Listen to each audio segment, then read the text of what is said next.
Hi, everybody. Today I'll be reading the snapshot biography of John Mercer Langston.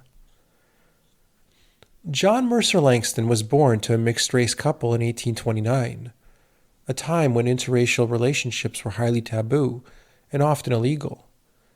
His father, Ralph Quarles, was a white plantation owner who held enslaved people, including John's mother, Lucy Langston. Despite the prevailing social norms, Ralph held a progressive view for the time, believing in the education and eventual emancipation of those he enslaved. This philosophy led him to free Lucy in the early 1800s, making it possible for John to be born free, and providing John a unique start in life amidst the harsh realities of life for Southern black Americans. While John only had a few years with his parents, as they both passed away when he was 4 years old, he spoke highly of them and their relationship. They never married as the laws forbade doing so, but they had 4 children together. After their passing, John spent his youth living in different homes.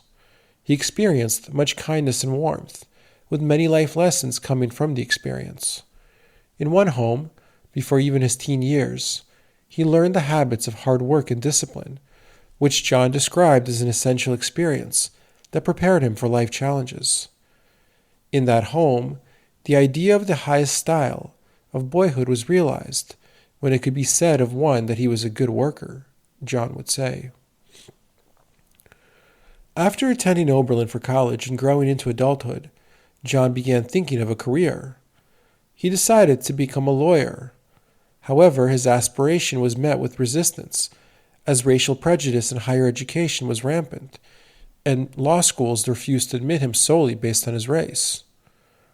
Students would not feel at home with him, and he would not feel at home with them, one told him.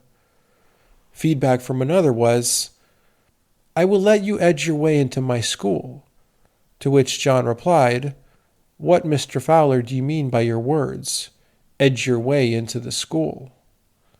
The response, "Come into the recitation room, take your seat, often apart from the class, ask no questions, behave yourself quietly, and if after a time no one says anything against, but all seem well inclined toward you, you may move up nearer the class, and so continue to do till you are taken and considered in due time as in full and regular membership."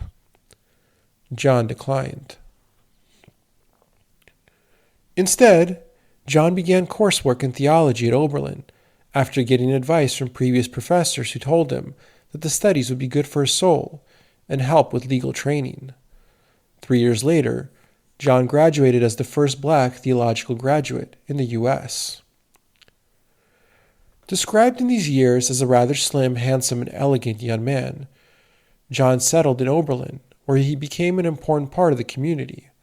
He became an accomplished attorney, never afraid of taking on a challenge. In one case, he chose to defend Edmonia Lewis. Edmonia, a black and Native American woman who would become a famous sculptor, was accused of poisoning 2 friends during her college years at Oberlin. She was found not guilty with John's defense. Along with his attorney work, John actively participated in politics, beginning with his election as a town clerk in Oberlin. This marked a significant achievement as one of the first black Americans to hold public office in the U.S. After this role, John became a member of the Board of Education.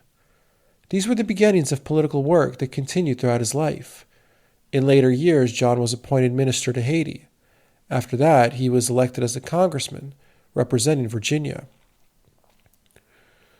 When he was not working in politics, John also had a career in education. He was president of Virginia Normal and Collegiate Institute, and later he became a law professor at Howard University, dean of the law school, and vice president of the university. John advocated for equal rights in all his work. He challenged norms, creating new opportunities. After a long career, John passed away in 1897.